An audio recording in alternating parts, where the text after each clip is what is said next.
You're listening to a podcast powered by WOBI. Hello and welcome to the WOBI Podcast, where we uncover ideas, stories, and strategies that inspire leaders and empower companies to evolve, thrive, and make a lasting positive impact. My name is Sophia, and I'll be your host for this episode. Today we're diving into a topic that's at the very top of every leader's agenda: uncertainty. We live in unpredictable times. No surprise there.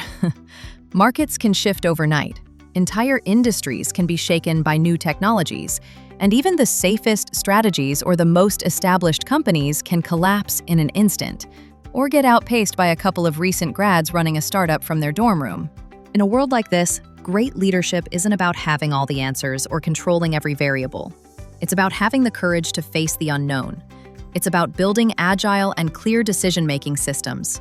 It's about resilience, or in other words, having the strength to keep moving forward when the ground feels shaky. And it's about turning disruption into opportunity by harnessing the power of the unpredictable.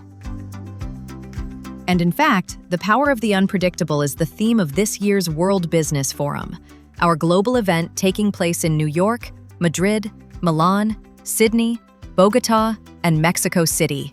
2 days filled with fresh ideas from world-class business leaders and practitioners, where thousands of senior executives gather to learn, connect, and be inspired alongside peers who are facing the very same challenges. Oh, and here's the best part.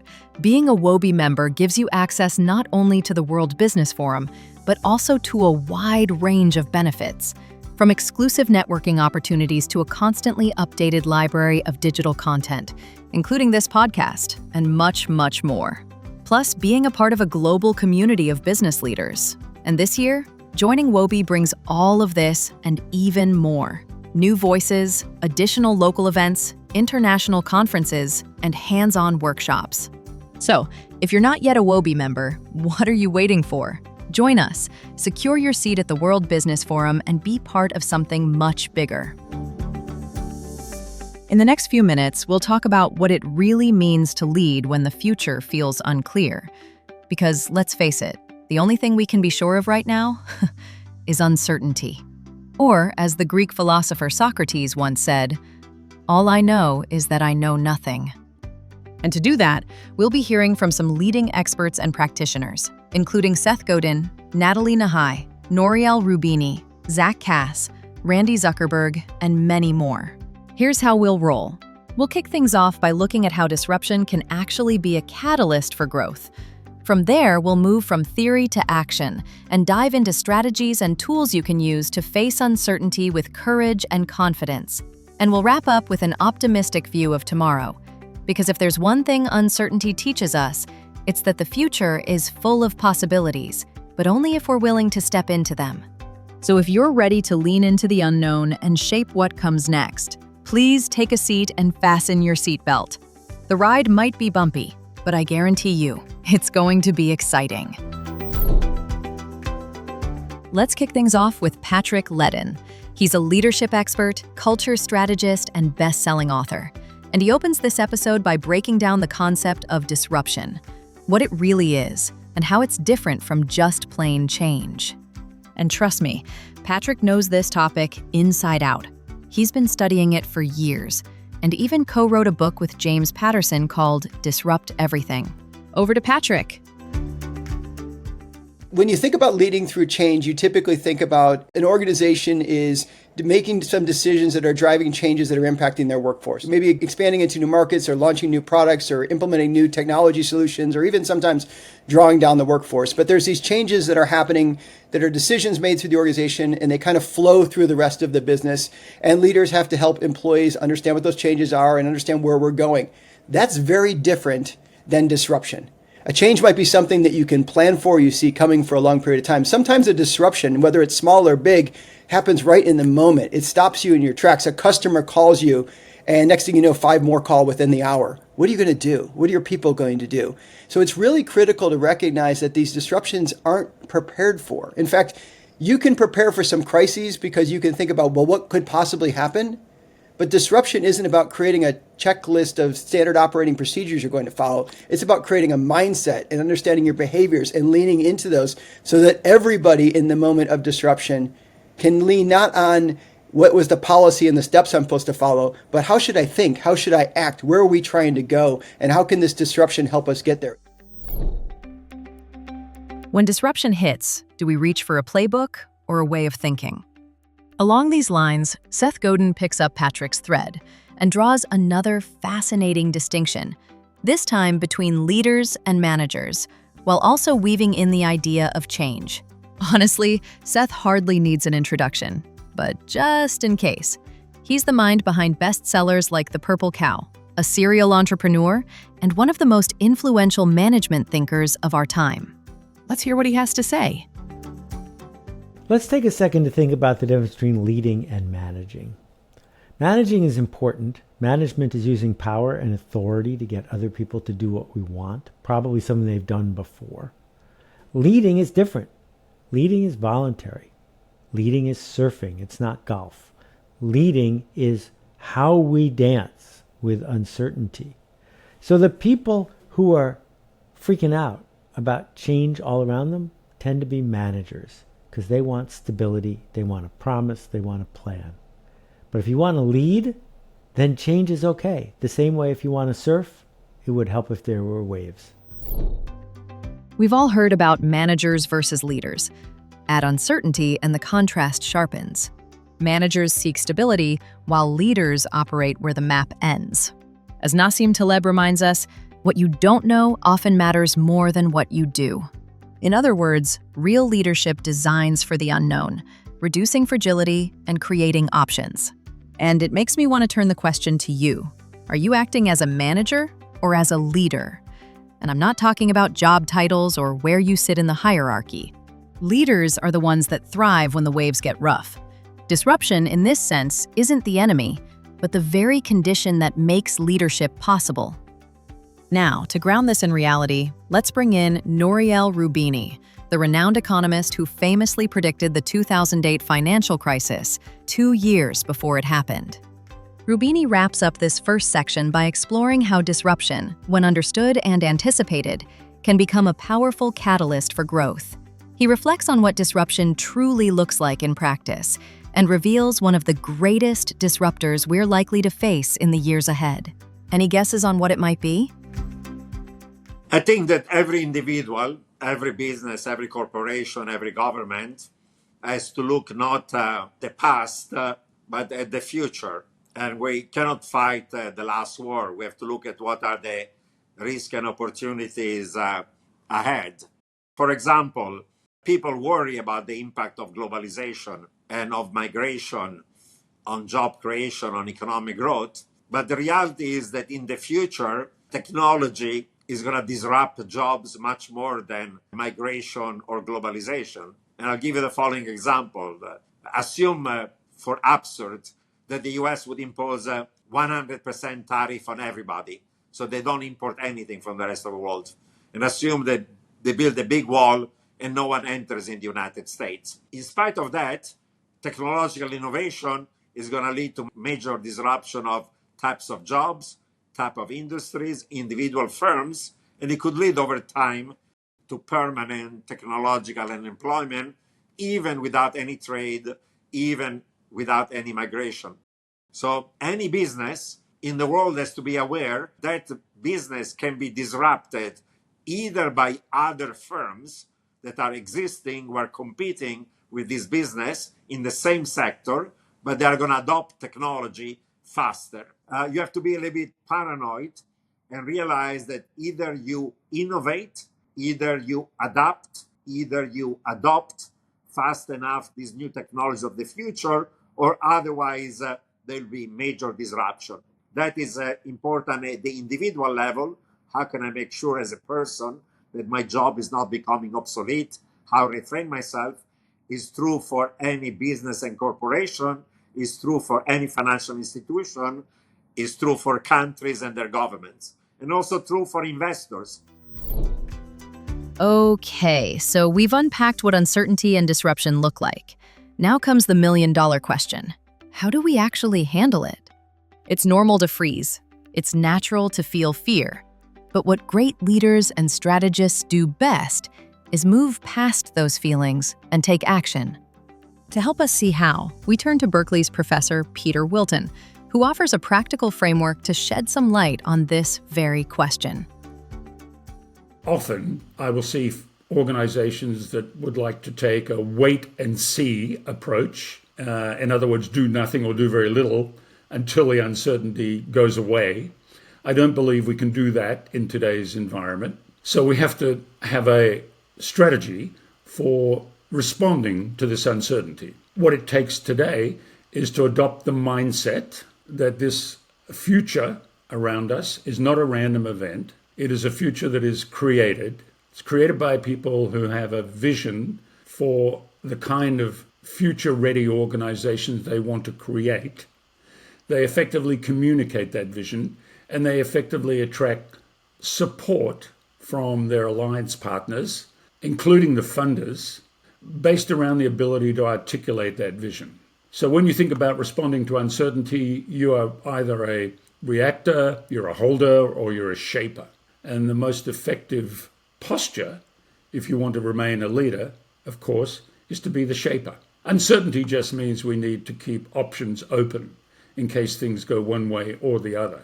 It does not mean we stop thinking strategically. It does not mean we stop thinking about how to reimagine our business and operating models. It just means we need to have options, and we need to have conviction, and we need to have the ability to actually get others to support those visions. Peter reminds us that leadership isn't about waiting for clarity, but about creating it. And that connects perfectly to Ayanna Howard, a pioneering roboticist and innovator who has spent her career tackling problems with no blueprint. And I mean that literally. She served as a research engineer at NASA's Jet Propulsion Laboratory, working on Mars exploration. In other words, she helped design the technology that is enabling humans to explore another planet. Isn't that mind-blowing? So let's hear her take on the keys to dealing with uncertainty and on achieving outcomes that are truly out of this world. And yes, that pun is very much intended. Everything is uncertain. In fact, the only thing about uncertainty is the fact that it is uncertain. And so when you think about hard problems, navigating to other planets, designing technology that no one has done before, one of the things you have to think about is how do you test your hypothesis and how do you iterate quickly? One of the things that we understand about innovation is that your first idea is probably wrong. So how do you put in the scaffolds? How do you put in the ability to quickly adapt based on new data, new information, so that you can revise, repeat, and continue? That is really the key about innovation and really addressing problems of consequence when you really don't have a blueprint to do that. To continue distilling this section about moving from theory to action, let's carry this idea of experimentation and problem-solving forward. Next up is Andrew McAfee, Principal Research Scientist at MIT and co-founder of MIT's Initiative on the Digital Economy. While you listen, think about this. Where does innovation really spark in your organization? One of the most important things that an organization needs to learn how to do in this era of very rapid change and very high uncertainty is to be receptive to good ideas from anywhere. In other words, not just from the research and development department, not just from the R&D department, or not just from the professional innovators, or not just from the boss or the expensive consultants. There are people with good ideas all throughout your organization. What I've learned to respect a lot are organizations and companies that find ways to turn on the energy of all of their people and to say, look, if you have a good idea, if you have an idea that you think is good, we want to hear about it. And we're going to find ways to test whether or not it's actually a good idea.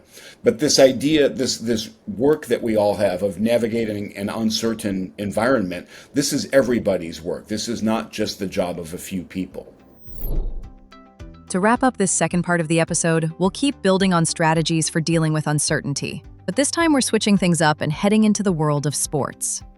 Now, if I say rugby, I'm pretty sure one of the first words that pops into your head is the All Blacks. Absolute legends, not just in rugby, but in sports history. For over 20 years, their manager Darren Shand has been right there, behind the scenes. And when the pressure's at its peak, he leans on one simple strategy to keep things clear and focused. Let's hear how he does it. I think when you've got a performance challenge, we in our arena really try to make it simple. And what can we control? What can we have the most influence over? And we used a model of performance where we only looked at three things if it was a performance issue. Firstly, we'd look at mindset. How can we adapt from a mindset perspective? Secondly, we looked at skill set. What are the capabilities we've got here? Thirdly, we looked at what are the structures or the plans that are supporting this and how can we change those? So again, really simple. When the pressure's on, when change is happening around you, when everything's going too fast, just come back to the performance triangle. Is it skill set, mindset, or structure? What do I need to put my attention onto the most? And as Jim Collins would say, what are the critical few in this moment versus the important many? I love the way Darren brings in this idea from Jim Collins. What are the critical few in your world right now? What deserves your focus because it could lead to the most meaningful outcomes? Roubini pushed us to think about technology, but there are plenty of other forces still waiting to be discovered and harnessed by someone. Could that someone be you? So far, we've explored disruption, uncertainty, and the strategies to navigate them. Now, in this final section, it's time to shift our lens towards something just as important: optimism. Optimism isn't about ignoring the risks. It's about choosing to see the opportunity in the middle of the storm and having the courage to step into it, get wet, and realize that sometimes it feels pretty good to dance in the rain. In this final section, we'll hear from voices who remind us that uncertainty doesn't have to hold us back. It can actually propel us forward.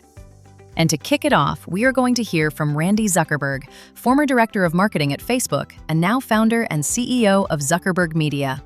She captures exactly the message we want to leave you with. Over to Randi.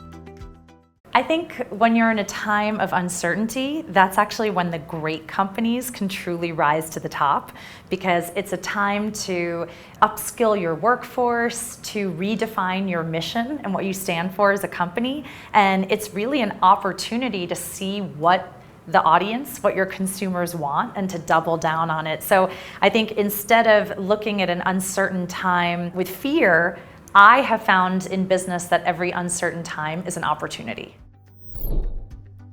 Building on that, Nathalie Nahai, author and psychology-driven technology strategist specializing in AI, takes the reflection even deeper. She challenges us to think not only about how organizations respond, but also how we as individuals choose to face turbulence. The choice is ours. Approach it with fear and defensiveness, or with curiosity. So, in times of turbulence, harnessing the unexpected for growth, I think really we have two camps of options. One is to come in with a sense of fear and feel defended, like we have to protect what we risk losing. And the other is to come in with curiosity and openness. Now, these are not mutually exclusive. I think sometimes when there's a huge amount of turbulence and growth, we have to know what we love and what's meaningful in order to protect it.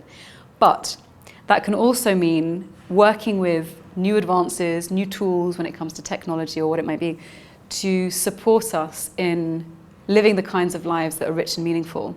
And so I think it's really important to find ways to voice our concerns, to not become overwhelmed in our own little bubbles, to maintain good relations with the people that we love, because that helps give us a better sense of groundedness, and to keep our imaginations active and connected and fertile, because it's only through that, through dreaming into being the kind of futures we'd like to live, that we can then envision ways in which to harness what we have around us in order to reach that future.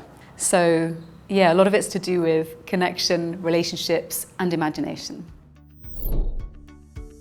And from one expert on AI to another, we continue with Zach Cass, former head of go-to-market at OpenAI, and one of the most optimistic voices about the promising future artificial intelligence can help us create. Here, he reveals the critical ingredients of leadership that truly thrives in a technology-driven world. Optimism is a critical ingredient to this.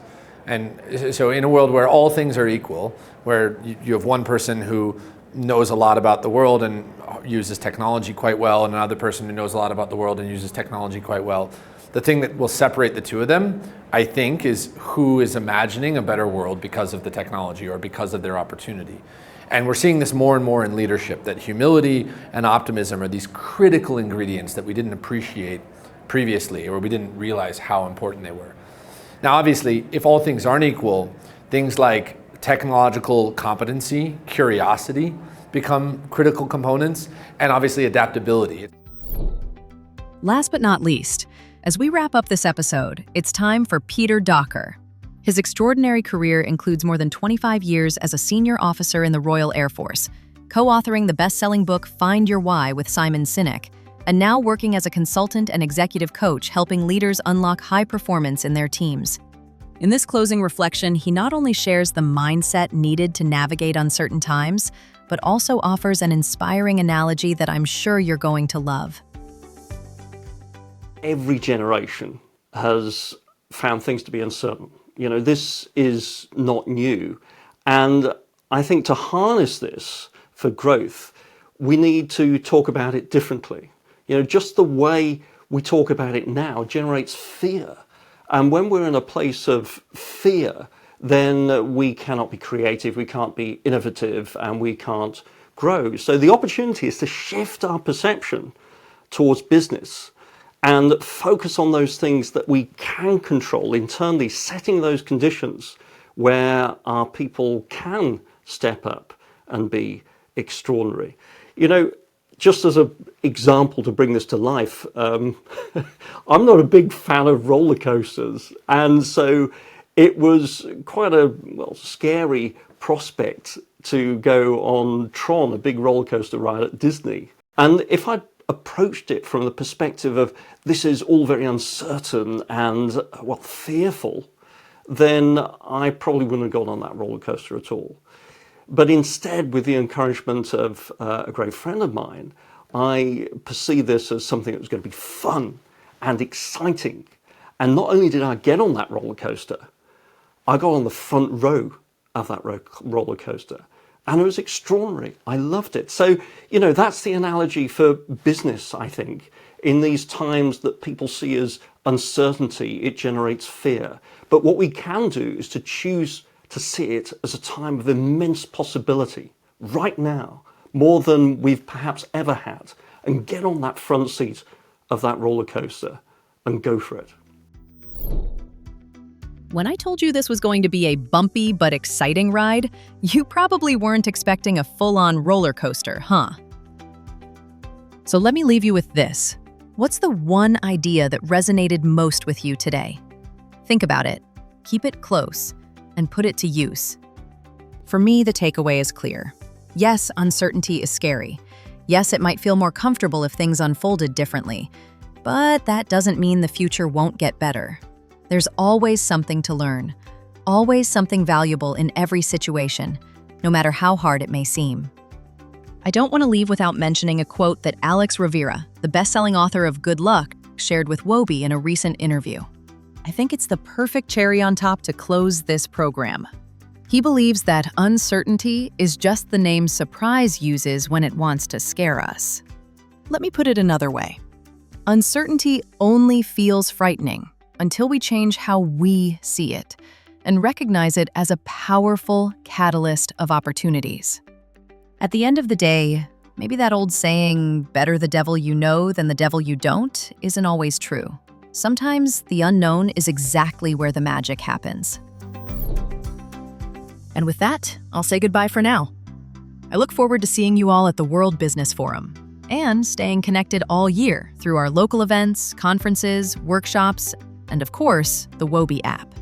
Thanks so much for listening. It's always great to have you with us. We'll be back soon with more, so take care and catch you next time.